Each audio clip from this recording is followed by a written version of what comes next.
Hi friends, இன்னைக்கு வந்து நிஷாவுக்கு வந்து மீன் குழம்பு தானே? மீன் கிரேவி, மீன் குழம்பு கிரேவி. மீன் குழம்பு கிரேவி நான் செஞ்சு கொடுக்க போகிறேன். ஸோ என்ன மீனுன்னு பார்க்கலாம். என்ன மீன் நிஷா? இப்படி மீனே எடுத்துகிட்டு வராமல் மீனை கழுவி அங்கே வச்சுட்டு அதுக்கு தேவையான பொருட்கள் மட்டும் எடுத்துகிட்டு வந்து இங்கே வச்சுருக்கேன். எடுத்துகிட்டு வா, மீன் எடுத்துகிட்டு வா. ஃப்ரெண்ட்ஸ், இன்றைக்கி நம்ம என்ன மீன் வாங்கியிருக்கோன்னா ஆற்று கெண்டை மீன் தான் வாங்கியிருக்கோம். அதுதான் வந்து இப்போ செல்வா வந்து சமைக்க போகிறாரு. கடல் கண்டையை விட ஆற்றுக்கண்டை நல்லா டேஸ்ட்டாக இருக்கும். சரி, ஓகே, நீங்கள் சமைங்க. டேஸ்ட்டாக இருக்கும். கெண்டை மீனாலே சூப்பராக. சரி, எண்ணெய் எடுத்துகிட்டு வாங்க. ஃபஸ்ட்டு எண்ணெய் வந்து கிரேவி எண்ணெய் வந்து ஒரு 2 ஸ்பூன் அளவுக்கு. சட்டி வந்து ஹீட் ஆயிடுச்சு. நம்ம வந்து வெளியே அடுப்பில் தான் சமைக்க போகிறோம். இன்னும் கொஞ்சம் ஊற்றுங்க. ஓகே. தேங்காய் எண்ணெய் மாதிரி இருக்கு. கோல்டு வின்னர் அப்படி தான் இருக்கும். அந்த கலரில் தான் இருக்கும் தேங்காய் நல்ல. ஓகே, நெக்ஸ்ட் 1/2 ஸ்பூன் அளவுக்கு ஜீரகம். அது மசாலா அப்புறம் தானே, இப்போ அதுக்குள்ளேயும் ஏன் எடுக்கிறீங்க? அடுத்து டக்குன்னு ஜீரகம் கறிக்கிறோம். வெங்காயம் இந்த தட்டில் இருக்குது. வெங்காயம் நீங்கள் எடுத்துகிட்டு வாங்க, நான் வச்சுருக்கேன். தக்காளி நான் தாரேன். அந்த கறி போச்சு. போடுங்க. உங்களை சமைக்க சொன்னேன், கருக்க விட்டு கிளறி விடுங்க. தக்காளி எங்கம்மா? இதான் ப்ளூ கலர் டப்பாவில் இருக்குங்க.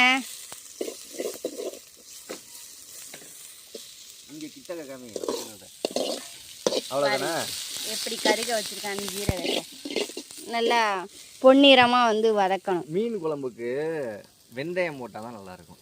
இப்போ ஜீரகம் போட்டுக்கிட்டு ஜீரகமும் போடணும். ஜீரகம் போடலாம், வெந்தயம் போடலாம், கடுகு போடலாம். அப்புறம் அந்த தாளிப்பு வடகம்னு இருப்பாங்களா, அது போடலாம். எது மீனாலும் போடலாம். நம்மளோட ஆப்ஷன் தான். நம்மளோட ஆப்ஷன் எது வேணாலும் போட்டு திங்கக்கூடாது. அப்படிலாம் நல்லா வரும் டேஸ்ட்டு. டிஃப்ரெண்ட்டாக சமைச்சு சாப்பிடணுங்க. இதை மட்டும்தான் இப்போ எல்லாருமே என்ன பண்ணுவாங்க, வெந்தயம் போடுவாங்க. நம்ம டிஃப்ரெண்ட்டாக ஜீரகம் போட்டு சமைச்சு பார்க்கணும். அப்படி டேஸ்ட் அப்படியே கொஞ்சம் மாற்றி வைக்கணும். நல்லா இல்லைன்னா அடுத்த தடவை மாற்றிக்கணும். கடுகு போட்டு பார்க்கணும். வாங்கினதே எப்படியா வள்ளி வெடி தின்றணும். என்ன அடுத்தது? நல்லா வதங்கணுமா? நல்லா வதங்கணும். அது வரைக்கும் வெயிட் பண்ணட்டும். பாத்துங்க. சரி, ஓகே. வதங்கினதுக்கப்புறம் நம்ம எப்படி இருக்குன்னு பார்ப்போம். கொஞ்சம் வலிக்குது, அதனால நிஷா வந்து கொஞ்சம் நேரம் வதக்கட்டும். அதுக்கப்புறமா நம்ம கண்டினியூ பண்ணுவோம் குழம்பு வைக்கல. என்ன நிஷா? அப்படி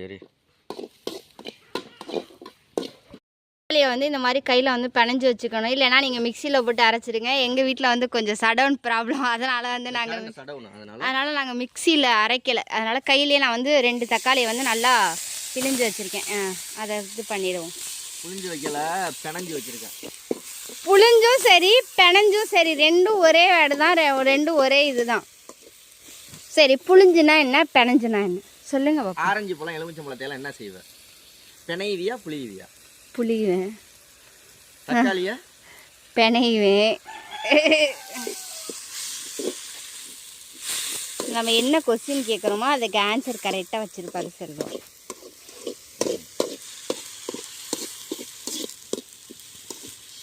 இப்போ வந்து மணி வந்து 12:15 ஆகுது ஃப்ரெண்ட்ஸ். நான் வந்து 12:30க்கு போகணும் ஸ்கூலுக்கு.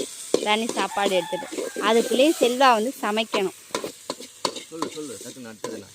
அடுத்த உப்பு எடுத்துக்கு போடுங்க, அப்போ தான் நல்லா வதங்கும். உப்பும் மஞ்சத்தூளும் அந்த தட்டில் எடுத்து வச்சுருக்கேன். இதில் என்னென்ன மசாலாலாம் எடுத்து வச்சுருக்கேன்னு சொல்லிடுறேன். மல்லித்தூள் வந்து 3 ஸ்பூன், உப்பு கல்லுப்பு வந்து 1 ஸ்பூனு, பெப்பரு 1/2 ஸ்பூனு, ஜீரகத்தூள் 1/2 ஸ்பூனு, குழம்பு மிளகாத்தூள் வந்து 1 ஸ்பூனு, அதுக்கப்புறம் மீன் குழம்பு பவுட்ரு வந்து 1 ஸ்பூன், வெறும் மிளகாத்தூள் வந்து 1 ஸ்பூன், மஞ்சத்தூள் 1/4 ஸ்பூன். இப்போ போடுறது மஞ்சத்தூளும் உப்பும் போடணும். இது இல்லை அப்படி நைஸ் உப்பு இருக்கும், ஆனால் கல்லுப்பு போட்டால் பெஸ்ட்டாக இருக்கும். டேஸ்ட்டு கொஞ்சம் தூக்கி கொடுக்கும். யாருக்கெல்லாம் கல்லுப்பு போட பிடிக்குமா? நீங்கள் யூஸ் பண்ணுறது வந்து கல்லுப்பு யூஸ் பண்ணுவீங்களா இல்லை தூளுப்பு யூஸ் பண்ணுவீங்களா அப்படின்றத கமெண்ட்டில் சொல்லுங்கள். நாங்கள் வந்து 2 உப்புமே யூஸ் பண்ணுவோம். ஏன்னா மீனெல்லாம் போட்டு உரசி கழுவுறதுக்கு வந்து கல்லுப்பு போட்டு கழுவுனா நல்லாயிருக்கும். அதுக்காக மெயினாக வந்து கல்லுப்பு. சரி, ஓகே, வதங்கட்டும் நல்லா. கேஸ்ல இருந்தால் நேரம் வச்சுட்டு கிளம்பிருப்பா. வந்து வேலையெல்லாம் இருக்குது வேறு நிஷாவுக்கு. நிறையா வேலை இருக்குது. ஆமாம், ஏகப்பட்டது சமைக்க கொடுக்குறாங்க. பெரிய இதாக இருக்குது. ஸ்கூல் பிள்ளைங்களுக்கு நிறைய எழுத கொடுக்குறாங்க, எனக்கு நிறைய வீட்டு வேலை கொடுக்குறாங்க. இது நிஷா வந்து மீன் வறுக்கணும்ல வந்து மீன் குழம்பு வச்சு மீன் வறுக்கணும், சிக்கன் பொரிக்கணும், சிக்கன் 65 வறுவல், பொரியல், குழம்பு அடுத்து நவுத்த வேண்டியதான்.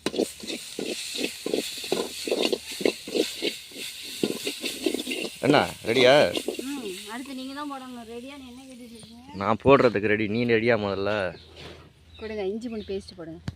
இஞ்சி பூண்டு பேஸ்ட் வந்து ஒரு 1.5 ஸ்பூன் அளவுக்கு இஞ்சி பூண்டு பேஸ்ட். இது வந்து என்னோட கேமரா, செல்லோட கேமரா வந்து நல்லாவே இருக்காது. 2 ஸ்பூன் 1 எப்படி போடுவாருன்னு பாரு. இந்த மாடு விட்டத்தில் நின்றுட்டு கீழே சாணி போடலாம் அந்த மாதிரி போடுவார்.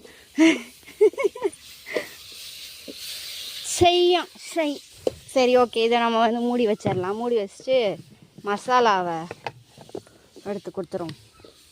இந்தாங்க மசாலா போட்டு. எல்லா மசாலாவும் தானே? ஆமாம், எல்லாமே அப்படியே கொட்டுங்க, அளவெல்லாம் சொல்லியாச்சு. அப்படியே நல்லா கிண்டி விடுங்க பாப்போம். அப்படியே நல்லா மசாலா சுருண்டு வரும்.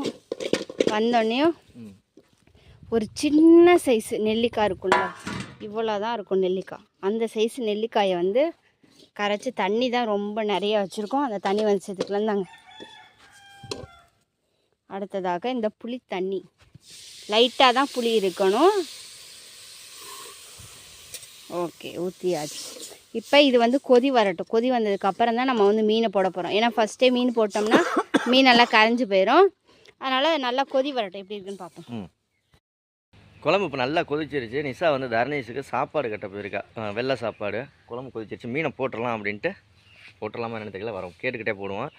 ஏன்னா கேட்காம போட்டோம்னா அது பாட்டுக்கு சீக்கிரம் ஆயிரும். வாங்க நிஷாவை போய் பார்ப்பேன் என்ன பண்ணுறேன்.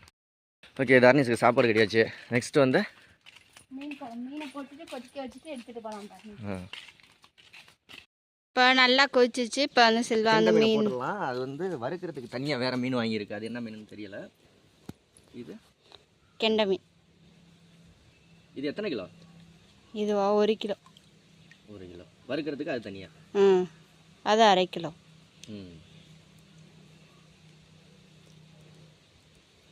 இப்போ நல்லா கொதிக்கிறது நின்று போயிடுச்சு.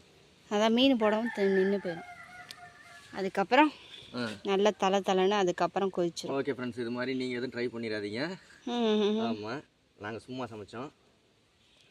ஏன் ட்ரை பண்ணி பார்த்தானே நல்லா இல்லாமல் போயிடுச்சுன்னா நீ சொன்ன மாதிரி அவங்க வாங்கிட்டு வந்த மீன் வேஸ்ட் ஆயிரும், மிளகாத்தூள் மல்லித்தூள் எல்லாம் வேஸ்ட் ஆகும். ஸோ நாங்கள் இந்த மெத்தடில் செய்வோம். நீங்கள் எந்த மெத்தடில் செய்வீங்க அப்படின்றத கமெண்ட்டில் சொல்லுங்கள். ஓகே ஓகே, வேறு என்ன நிஷா?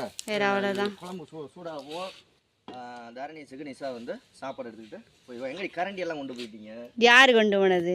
எல்லாத்தையும் ஜாமாவோட சேர்த்து நீங்கள் எடுத்துகிட்டு எடுத்துகிட்டு போகல. அப்போ எங்கே கரண்டி? தெரியல. கரண்டி மாயமாகிட்டது. ஓகே ஃப்ரெண்ட்ஸ், தண்ணி ஊற்றணுமா? வேண்டியதில்லை. இல்லை வேண்டியதில்லை, கையை கழுவிக்கோங்க. ஓகே, நீட்டாக வந்து மீன் குழம்பு ரெடி ஆகிடுச்சு. நாளைக்கு ஏதாவது வேறு ஏதாவது சமைச்சு போடுவோம். நாளைக்கு ஒரு டிஃப்ரெண்ட்டாக என்னமாச்சும். நாளைக்கு வேறு சண்டே, சனிக்கிழமை. தரணீஸ் இதில் இருப்பார், சமயபுரத்தில் இருப்பார். ஆமாம், திருச்சி சமயபுரம். தரணீஸ் சமயபுரத்தில் ஞாயிற்றுக்கிழமை இருப்பார். ஸோ யாராவது பார்த்தீங்க அப்படின்னா தரணீஸை பாருங்கள். நானும் செல்வாலாம் போல், செல்வாவோட அம்மா எங்கள் அத்தையும் அல்லது தரணீஸ் 2 பேரும் போவாங்க. அங்கே பார்த்தீங்கன்னா பாருங்கள் தரணீஸை. ஓகே, இந்த விளாக் பிடிச்சிருந்துச்சி அப்படின்னா லைக், ஷேர், கமெண்ட் பண்ணி சப்ஸ்கிரைப் பண்ணுங்கள். மறக்காம சேனலை சப்போர்ட் பண்ணி சப்ஸ்கிரைப் பண்ணுங்கள். பாய்.